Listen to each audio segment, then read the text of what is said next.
ಇದರ ಬೆಲೆ ಹೆಚ್ಚು ಕಡಿಮೆ 1 ಕೋಟಿಗೂ ಅಧಿಕವಾಗಿರುವಂಥದ್ದು. 24 ಗಂಟೆಯಿಂದನೂ ಕೂಡ ಅಗ್ನಿಶಾಮಕದವರು ಬೆಂಕಿನ ನಂದಿಸ್ತಾ ಇದ್ದಾರೆ. ಆದರೂ ಕೂಡ ಇದು ಇನ್ನೂ ಕ್ಲಿಯರ್ ಆಗಿಲ್ಲ. ಇಲ್ಲಿ 2 ಗೋಡನ್ಗಳಿಗೆ ಬೆಂಕಿ ಬಿದ್ದಿರುವಂಥದ್ದು. ಇಲ್ಲಿ ತನಕ 2 ಗೋವುಗಳು ಮರಣ ಆಗಿರೋದು ಕೂಡ ಉಂಟು. CCTVಗಳನ್ನ ಕೂಡ ಇಲ್ಲಿ ಇವರು ಆಫ್ ಮಾಡಿ, ಅಂದ್ರೆ ಇದು ಪೂರ್ವ ನಿಯೋಜಿತ ಕೃತ್ಯ ಆಗಿದೆ. ಇದು 1200 ಹಸುಗಳಿಗೆ 2 ವರ್ಷಕ್ಕಾಗಷ್ಟು ಹುಲ್ಲಿದ್ದು ಎಲ್ಲ ಸರ್ವನಾಶ ಆಗೋಗಿದೆ. ಹರಿ ಓಂ ನಮಸ್ತೆ. ನಾವು ಇವಾಗ ಶ್ರೀಕೃಷ್ಣ ಗೋಶಾಲೆಗೆ ಬಂದಿದ್ದೀವಿ. ನಿನ್ನೆ ಸುಮಾರು 11 ಗಂಟೆಗೆ ಈ ಗೋಶಾಲೆಗೆ ಒಂದು ದುಷ್ಕರ್ಮಿಗಳು ಒಂದು ಬೆಂಕಿನ ಹಾಕಿದ್ದಾರೆ. ಅದು ಗೋಗಳಿಗೆ ಸಂಸ್ಕರಿಸಿ ಇಟ್ಟಿದ್ದಂಥ ಒಂದು ಹುಲ್ಲಿಗೆ ಬೆಂಕಿನ ಹಾಕಿದ್ದಾರೆ. ಸರಿ ಸುಮಾರು 1200ಕ್ಕೂ ಹೆಚ್ಚು ಹಸುಗಳಿದೆ. ಬರೀ ಹಸುಗಳಲ್ಲ, ಒಂಟೆಗಳು, ಕುದುರೆಗಳು, ಬೇರೆ ಬೇರೆ ರೀತಿಯ ಪ್ರಾಣಿಗಳು ಕೂಡ ಇಲ್ಲಿ ಸಾಕಿದ್ದಾರೆ. ಇವ್ಯಾವು ಇಲ್ಲಿ ಯಾರು ಲಾಭಕ್ಕಾಗಿ ಸಾಕ್ತಾ ಇಲ್ಲ. ಕಸಾಯಿಖಾನೆಗೆ ಹೋಗ್ತಾ ಇದ್ದಂಥ ಗೋಗಳನ್ನು ರಕ್ಷಣೆ ಮಾಡಿ ಇಲ್ಲಿ ತಂದಿಟ್ಟಿರುವಂಥದ್ದು ನೀವು ನೋಡ್ತಾ ಇರ್ಬೋದಂಥದ್ದು. ಬನ್ನಿ, ಅದರ ಹುಲ್ಲು ಎಷ್ಟು ಇಟ್ಟಿದ್ರು, ಎಷ್ಟು ಧ್ವಂಸ ಆಗಿದೆ, ಇನ್ನು ಏನು ನಡೀತಾ ಇದೆ ಇಲ್ಲಿ ಅಂತ ತಿಳ್ಕೊಳ್ಳೋಣ. ಇಲ್ಲಿ 2 ಗೋಡನ್ಗಳಿಗೆ ಬೆಂಕಿ ಬಿದ್ದಿರುವಂಥದ್ದು, ದುಷ್ಕರ್ಮಿಗಳು ಬೆಂಕಿ ಹಾಕಿರುವಂಥದ್ದು. ಸರಿ ಸುಮಾರು ನಿನ್ನೆಯಿಂದ 24 ಗಂಟೆಯಿಂದನೂ ಕೂಡ ಅಗ್ನಿಶಾಮಕದವರು ಬೆಂಕಿನ ನಂದಿಸ್ತಾ ಇದ್ದಾರೆ. ಆದರೂ ಕೂಡ ಇದು ಇನ್ನೂ ಕ್ಲಿಯರ್ ಆಗಿಲ್ಲ. ಇಲ್ಲಿ ನೀವು ನೋಡ್ತಾ ಇರ್ಬೋದು ಹೊಗೆ ಎಷ್ಟು ಬಂದಿದೆ ಅಂತ ಹೇಳ್ಬಿಟ್ಟು. ಇಲ್ಲಿ ತನಕ 2 ಗೋವುಗಳು ಮರಣ ಆಗಿರೋದು ಕೂಡ ಉಂಟು. ನೀವು ನೋಡ್ತಾ ಇದ್ದೀರಿ ಎಷ್ಟು ಹೊಗೆ ಬರ್ತಾ ಇದೆ ಅಂತ ಹೇಳ್ಬಿಟ್ಟು. ಒಂದು 7-8 JCBಗಳು, ಲಾರಿಗಳು ಬರ್ತಾ ಇದೆ, ಹೋಗ್ತಾ ಇದೆ. ಇದು ಸರಿ ಸುಮಾರು 50,000 ಹುಲ್ಲಿನ ಕಂತೆಗಳು ಇದ್ದಂಥದ್ದು. ಇದರ ಬೆಲೆ ಹೆಚ್ಚು ಕಡಿಮೆ 1 ಕೋಟಿಗೂ ಅಧಿಕವಾಗಿರುವಂಥದ್ದು. ಅಂದ್ರೆ ಈ ಹುಲ್ಲು ಹೆಚ್ಚು ಕಡಿಮೆ ಇಲ್ಲಿನ ಹಸುಗಳಿಗೆ 1.5 ವರ್ಷಕ್ಕೆ ಆಗುವಂಥದ್ದನ್ನ ಇಲ್ಲಿ ಸಂಸ್ಕರಿಸಿ ಇಟ್ಟಿದ್ರು. ಅದಕ್ಕೆ ಒಂದು ಬೆಂಕಿ ಹಾಕಿ ಕೆಣಕುವಂಥ ಕೆಲಸಗಳನ್ನ ಜಿಹಾದಿಗಳು ಮಾಡ್ತಾ ಇದ್ದಾರೆ. ಸರ್ಕಾರ ಇದ್ರ ಬಗ್ಗೆ ಕಠಿಣವಾಗಿ ಕ್ರಮವನ್ನು ಕೈಗೊಳ್ಳಬೇಕು. ಇಲ್ಲಿ ನೋಡ್ಬೋದು, ಇದಕ್ಕೆ ಕಟ್ಟಿದಂಥ ಗೋಡನ್ಗಳು ಕೂಡ ಬೆಂದು ಹೋಗಿದೆ ಮೇಲ್ಗಡೆ. ಆದಷ್ಟು ಬೇಗ ಸರ್ಕಾರ ಇದಕ್ಕೊಂದು ಪರಿಹಾರವಾಗಿ ಏನು ನಷ್ಟವನ್ನು ಆಗಿದೆ ಆ ನಷ್ಟವನ್ನು ತೂಗಿಸ್ಕೊಡ್ಬೇಕು. ಇಲ್ಲಿನ CCTVಗಳನ್ನು ಕೂಡ ಇಲ್ಲಿ ಇವರು ಆಫ್ ಮಾಡಿ, ಅಂದರೆ ಇದು ಪೂರ್ವ ನಿಯೋಜಿತ ಕೃತ್ಯ ಆಗಿದೆ. ಇದು ಯಾರೋ ಇವತ್ತು ನಿನ್ನೆ ಮಾಡಿದ್ದಲ್ಲ, ಅಂದರೆ ತುಂಬ ದಿನಗಳನ್ನು ನೋಡಿಕೊಂಡು ಹೇಗೆ ಮಾಡಬೇಕು, ಎಲ್ಲಿ ಯಾವ ಟೈಮಲ್ಲಿ ಇರ್ತಾರೆ ಅಂತೆಲ್ಲ ನೋಡಿಕೊಂಡು ಇದು ಮಾಡಿರುವಂಥದ್ದು. ನೋಡ್ತಾ ಇರ್ಬೋದು ಇಲ್ಲಿ ಎಷ್ಟೊಂದು ಹುಲ್ಲಿದೆ ಅಂತ ಹೇಳ್ಬಿಟ್ಟು. 1 ಕೋಟಿ ಅಂತಂದರೆ ಅದನ್ನು ನೀವೇ ಇಮೇಜ್ ಮಾಡ್ಕೊಬೇಕು, ಅಷ್ಟು ಹುಲ್ಲಿದೆ. ಆಲ್ರೆಡಿ ನಿನ್ನೆಯಿಂದನೂ ಮಾಡ್ತಾ ಇದ್ದಾರೆ. ಇನ್ನೂ ಇದು ಉಳಿದಿರೋ ಅಂಥದ್ದು ನೀವು ನೋಡ್ತಾ ಇರ್ಬೋದು. 2 JCBಗಳು ತುಂಬತಾನೆ ಇದೆ. ಇನ್ನು ಅಗ್ನಿಶಾಮಕ ದಳದವರು ಇನ್ನೂ ಬೆಂಕಿಯನ್ನು ಆರಿಸಿದರಲ್ಲೇ ಇನ್ನೂ ಇದ್ದಾರೆ. ಈಗ ನಾಳೆಯಿಂದ ಈ ಗೋಶಾಲೆಗಳಿಗೆ, ಈ ಹಸುಗಳಿಗೆ ಮೇವೇನು, ಬೇಸಿಗೆ ಬರ್ತಾ ಇದೆ. ಈ ಸಮಯದಲ್ಲಿ ಈಗ ಮಾಡಿರುವಂಥ ಕೃತ್ಯ ನಿಜಕ್ಕೂ ಒಂದು ತುಂಬ ಬೇಸರ ಆಗುತ್ತೆ ಮತ್ತು ಕೋಪ ತರಿಸುತ್ತೆ. ಇದು ಹಿಂದೂಗಳನ್ನು ಕೆರಳಿಸುವಂಥದ್ದೇ ದೃಶ್ಯ ಆಗಿರುತ್ತೆ. ನಿನ್ನೆ ಬೆಳಿಗ್ಗೆ 11 ಗಂಟೆಗೆ ಬೆಂಕಿ ಹಾಕಿರೋಂಥದ್ದು. ಇವಾಗ ಸಂಜೆ 5-6 ಗಂಟೆ ಆಯಿತು. ಸುಮಾರು 28-30 ಗಂಟೆಗಳಾಯಿತು. ಆದರೂ ಕೂಡ ಇನ್ನೂ ಕ್ಲೀನ್ ಮಾಡೋಕ್ಕಾಗ್ತಾ ಇಲ್ಲ. ನೋಡಿ, 2 JCBಗಳಿಂದ ಆ ಕಡೆ ಕ್ಲೀನ್ ಮಾಡುವಂಥ ಕೆಲಸಗಳನ್ನ ಮಾಡ್ತಾ ಇದ್ದಾರೆ. ನೋಡಿ, ನಿಜವಾಗ್ಲೂ ಇಲ್ಲಿ ಮನುಷ್ಯ ಅದನ್ನು ನಿಲ್ಲಕ್ಕಾಗ್ತಾ ಇಲ್ಲ.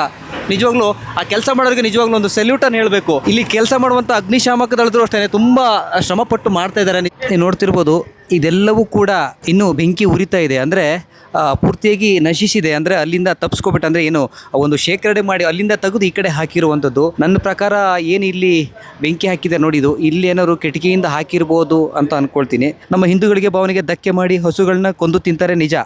ಆದರೆ ಈ ಥರ ವಿಕೃತಿ ಮೆರೆಯುವಂಥದ್ದು ಯಾಕೆ? ಇದೆಲ್ಲ ಶೀಟ್ಗಳನ್ನ ಒಂದು ತೆಗೆಯುವಂಥ ಬರದಲ್ಲಿ, ಅಂದರೆ ಏನು ಬೆಂಕಿ ಬಿದ್ದಿತ್ತು ಆ ಸಂದರ್ಭದಲ್ಲಿ JCBಗಳಿಂದ ತೆಗೆಯುವಂಥ ಬರದಲ್ಲಿ ಇದನ್ನೆಲ್ಲ ಕಿತ್ತು ಹಾಕಿದ್ದಾರೆ. ಇದನ್ನೆಲ್ಲ ತುಂಬಿಕೊಡುವಂಥವ್ರು ಯಾರು? ಈ ಸಣ್ಣ ಪುಟ್ಟ ಕೆಲಸಗಳು ವಿಕೃತಿಯನ್ನು ಮೆರೆದಾಗ ತಡೆಯುವಂಥ ಕೆಲಸಗಳು ಆಗಿರಲ್ಲ. ಹಾಗಾಗಿ ಅವರು ಮೆರಿತಾ ಇರ್ತಾರೆ. ನಾವು ಈ ಹಿಂದೆ ಸೇವಾಕಾನೂನು ಟ್ರಸ್ಟ್ನವರು ಬಂದಾಗ ಇಲ್ಲೇ ನಿಂತ್ಕೊಂಡ್ಬಿಟ್ಟು, ಇದೇ ಜಾಗದಲ್ಲಿ ನಿಂತ್ಕೊಂಡು ನಾವು ಅವರಿಗೆ ಒಂದು ಸನ್ಮಾನ ಮಾಡಿ, ಗೋವನ್ನು ಸೇವೆ ಮಾಡಿ, ಇಲ್ಲಿ ಒಂದು ಹುಲ್ಲುಗಳನ್ನೆಲ್ಲ ಕ್ಲೀನ್ ಮಾಡುವಂಥ ಕೆಲಸಗಳನ್ನ ಮಾಡಿದರು. ಆದರೆ ಈಗ ನೋಡ್ತಾ ಇದ್ದರೆ ನಿಜವಾಗ್ಲೂ ಹೊಟ್ಟೆ ಉರಿತಾ ಇದೆ. ಪ್ರತಿನಿತ್ಯ ನಾವು ಹಗಲು ರಾತ್ರಿ ನಮ್ಮ ಜೀವ ಪಡ ಇಟ್ಟು ನಾವು ಗೋ ರಕ್ಷಣೆ ಮಾಡ್ತಾ ಬಂದಿದ್ದೀರಿ.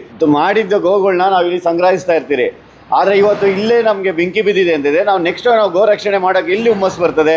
ಇವತ್ತು ಹೆಂಗೆ ಅಂದರೆ, ಒಂದು ಮನೇಲಿ ಏನು ಸಾವಾಗಿದೆ ಅದ್ರ ಪಟ್ಟು ಹೆಚ್ಚು ಇಲ್ಲಿ ನಾವು ಸಂಕಷ್ಟ ಅನುಭವಿಸ್ತಾ ಇದ್ದೀರಿ. 28 ಗಂಟೆ ಆಗ್ತಾ ಬರ್ತಾಯಿದೆ. ಯಾರು ಒಬ್ಬರು ಅಧಿಕಾರಿಗಳು ಬಂದು ಇದಕ್ಕೆ ಏನಾಗಿದೆ, ಇದಕ್ಕೆ ಪರಿಹಾರ ಕೊಡಬೇಕು, ಹಸುಗಳನ್ನ ಏನು ಸಂರಕ್ಷಿಸಬೇಕು ಅನ್ನೋದ್ರ ಬಗ್ಗೆ ಯೋಚನೆ ಮಾಡ್ತಾ ಇಲ್ಲ.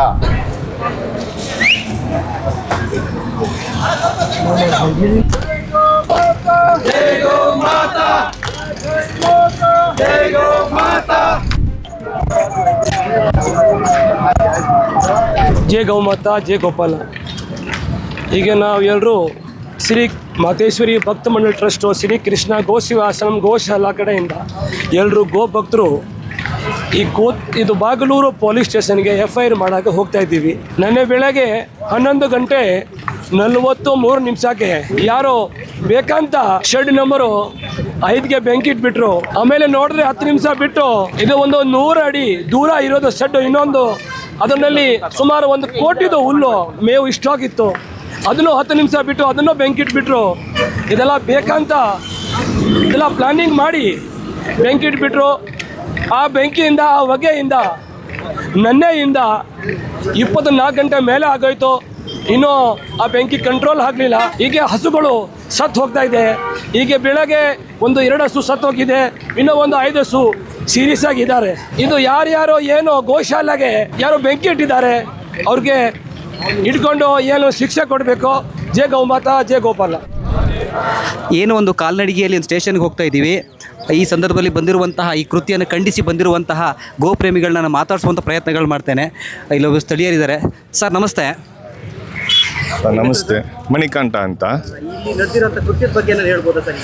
ಸರ್ ಏನಿಲ್ಲ, ನಿನ್ನೆ 11:15 ಶ್ರೀಕೃಷ್ಣ ಗೋಶಾಲೆಯಲ್ಲಿ ಕಿಡಿಗೇಡಿಗಳು ಬಂದು 2 ಮೇವು ತುಂದಿರೋಂಥ ಹುಲ್ಲಿಗೆ ಎಲ್ಲ ಬೆಂಕಿ ಇಟ್ಟು ಹೋಗಿದ್ದಾರೆ. ಸ್ಟೇಷನ್ಗೆ ಹೋಗಿ ಇದಕ್ಕೆ ನ್ಯಾಯ ದೊರಸ್ಕೊಡ್ಬೇಕು ಅಂತೇಳಿ ಎಲ್ಲ ಸ್ಟೇಷನ್ ಸಿಬ್ಬಂದಿಗಳು, DC ಅವರಿಗೆ ಎಲ್ಲರಿಗೂ ಮನವಿ ಮಾಡೋವಂಥ ಒಂದು ಎಚ್ಚರಿಕೆಯನ್ನು ಕೊಡೋಕೆ ಹೋಗ್ತಾ ಇದ್ದೀರಿ. ಏನಂದರೆ ನಮ್ಮ ಗೋಶಾಲೆಯಲ್ಲಿ ಯಾರೋ ಕಿಡಿಗೇಡಿಗಳು ಬೆಂಕಿ ಹಾಕಿದ್ರು, ಅದಕ್ಕೆ ನ್ಯಾಯ ಕೇಳೋಕ್ಕೋಸ್ಕರ ನಾವು ಇವತ್ತು ಸ್ಟೇಷನ್ ಹತ್ರ ಹೋಗ್ತಾ ಇದ್ದೀರಿ. ಯಾರು ಇದು ಮಾಡಿದ್ದಾರೆ ಅವ್ರನ್ನ ಬೇಗ ಅದನ್ನ ಅರೆಸ್ಟ್ ಮಾಡಿ ನ್ಯಾಯ ಸಿಗಬೇಕು ಅಂತ ಹೇಳಿ ಈ ನಡಿಗೆ ನಡೀತಾ ಇರೋದು. ಇದು ನಮಗೋಸ್ಕರ ಅಂತಲ್ಲ, ಗೋ ಮಾತೆಗೋಸ್ಕರ. ಸ್ನೇಹಿತರೆ, ನಾವೇನು ಕಾಲ್ನಡಿಗೆಯಲ್ಲಿ ಹೋಗ್ತಾ ಇದ್ದೀವಿ, ಆ ಸಂದರ್ಭದಲ್ಲಿ ಈ ಒಂದು ವಿಚಾರ ಅಂತ ಹೇಳಿದಂಥವ್ರು ನೋಡಿ ಸಾಕಷ್ಟು ಜನ ಮೇವುಗಳನ್ನ ತೊಗೊಂಡು ಹೋಗ್ತಿದ್ದಾರೆ. ನೀವು ನೋಡ್ತಾ ಇರ್ಬೋದು, ಮುಂದೆ ಕೂಡ ಒಂದು ಲಾರಿ ಹೋಯಿತು, ಈಗ ಕೂಡ ಒಂದು ಲಾರಿ ಹೋಗ್ತಾ ಇದೆ. ನೋಡಿ ಈ ಥರ ಸ್ಪಂದಿಸ್ತಾ ಇದ್ದಾರೆ, ಗೋವಿಗಾಗಿ ಎಲ್ಲರೂ ಸ್ಪಂದಿಸ್ತಾ ಇದ್ದಾರೆ. ನೋಡ್ತಾರೆ, ಮುಂದೆ ಕೂಡ ಒಂದು ವಾಹನ ಹೋಯಿತು. ಈಗ ಸ್ಟೇಷನ್ಗೆ ಬರುವಂಥ ಕೆಲಸಗಳಾಗಿದೆ. ಒಂದು 10 ಜನ ಬನ್ನಿ ಅಂತ ಹೇಳ್ತಿದ್ದಾರೆ.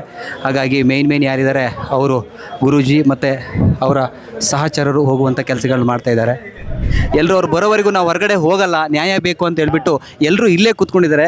ಒಳಗಡೆ ಮಾತ್ರ ಒಂದು 10 ಜನಗಳು ಮಾತ್ರ ಒಳಗಡೆ ಬಿಟ್ಟಿರುವಂಥದ್ದು. ನಮ್ಗೆ ನ್ಯಾಯ ಸಿಕ್ಕಿಲ್ಲ ಅಂತಂದರೆ ಇದು ಗೋಗಳು ಸಮೇತ ನಾವು ವಿಧಾನಸೌಧ ಮುತ್ತಿಗೆ ಹಾಕುವಂಥ ಪ್ರಯತ್ನ ನಾವು ಮಾಡ್ತೀವಿ. ನಾವು ಎಲ್ಲ ಸಂಬಂಧಪಟ್ಟಂಥ ಇಲಾಖೆಗಳು, ಗೋರಕ್ಷಕರು ಎಲ್ಲರೂ ಇದಕ್ಕೆ ಸ್ಪಂದಿಸಬೇಕು. ಎಲ್ಲ ಪಶು ಇಲಾಖೆಯಿಂದ ಬಂದು ಅದರ ಟ್ರೀಟ್ಮೆಂಟ್ನ ಕೊಡಬೇಕಾಗಿ ನಾನು ಈ ಮುಖಾಂತರ ವಿನಂತಿಸ್ಕೊಳ್ತೀನಿ. ಕಿಡಿಗೇಡಿಗಳು ಏನು ನಮ್ಮ ಗೋಶಾಲೆಗೆ ಬೆಂಕಿ ಹಾಕಿದ್ದಾರೆ, ಅದು ತುಂಬಾ ಹಾನಿಯಾಗಿದೆ. 2 ಗೋಮಾತೆ ಹತ್ಯೆ ಆಗಿದೆ ಆಲ್ರೆಡಿ. ಆಮೇಲೆ ಅಲ್ಲಿ ಹುಲ್ಲಂತೂ 1200 ಹಸುಗಳಿಗೆ 2 ವರ್ಷಕ್ಕಾಗಷ್ಟು ಹುಲ್ಲಿದ್ದು ಎಲ್ಲ ಸರ್ವನಾಶ ಆಗೋಗಿದೆ. ನಮ್ಮ ಹಿಂದೂ ಸನಾತನ ಉಳಿಬೇಕು ಅಂದ್ರೆ ನಾವೆಲ್ಲರೂ ಒಂದಾಗಬೇಕು. 1200 ಹಸುಗಳನ್ನ ಸಾಕಬೇಕಂದ್ರೆ ಚಿಕ್ಕ ಪುಟ್ಟ ವಿಷಯ ಅಲ್ಲ ಇದು.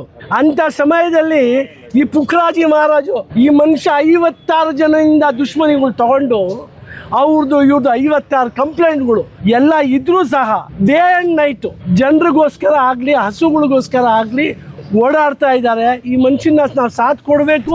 ಇನ್ನೂ ಕೂಡ ಬೆಂಕಿ ಆರಿಲ್ಲ. ಅಗ್ನಿಶಾಮಕ ದಳದವರು ಇನ್ನೂ ಅಲ್ಲೇ ಇದ್ದಾರೆ, ಕೆಲಸನ ಮಾಡ್ತಾ ಇದ್ದಾರೆ. ಆದ್ರೆ ಪೊಲೀಸ್ನವರು ಇದುವರೆಗೂ ಯಾವುದೇ ರೀತಿ ಮಾಹಿತಿ ಸಿಕ್ಕಿಲ್ಲ. ಇದು ಬೇಕಂತಲೇ ಮಾಡಿರುವಂತ ಕೃತ್ಯ. ಕೂಡಲೇ ಪೊಲೀಸ್ನವರು ಆ ಕೃತ್ಯ ಮಾಡಿರುವಂತ ಬಂಧಿಸಬೇಕು. ಮುಂದೆ ಈ ಕೃತ್ಯ ನಡೆಯದ ರೀತಿಯಲ್ಲಿ ತಡಿಬೇಕು. ಹಾಗೆ ಸರ್ಕಾರ ಆ ಗೋಶಾಲೆಗೆ ಆಗಿರುವಂತಹ ಕೋಟ್ಯಾಂತರ ರೂಪಾಯಿ ನಷ್ಟನ ಕಟ್ಟಿಕೊಡ್ಬೇಕು. ಅದು ಇಮಿಡಿಯೇಟ್ ಆಗಿ ಆಗಬೇಕು. ಅಲ್ಲಿನ ರಾಜಕಾರಣಿಗಳಾಗಿರ್ಬೋದು, ಸಮಾಜ ಸೇವಕರಾಗಿರ್ಬೋದು, ಮುಂದೆ ನಿಂತ್ಕೊಂಡು ಈ ಗೋಶಾಲೆ ಪರವಾಗಿ ದನಿ ಎತ್ತಬೇಕು.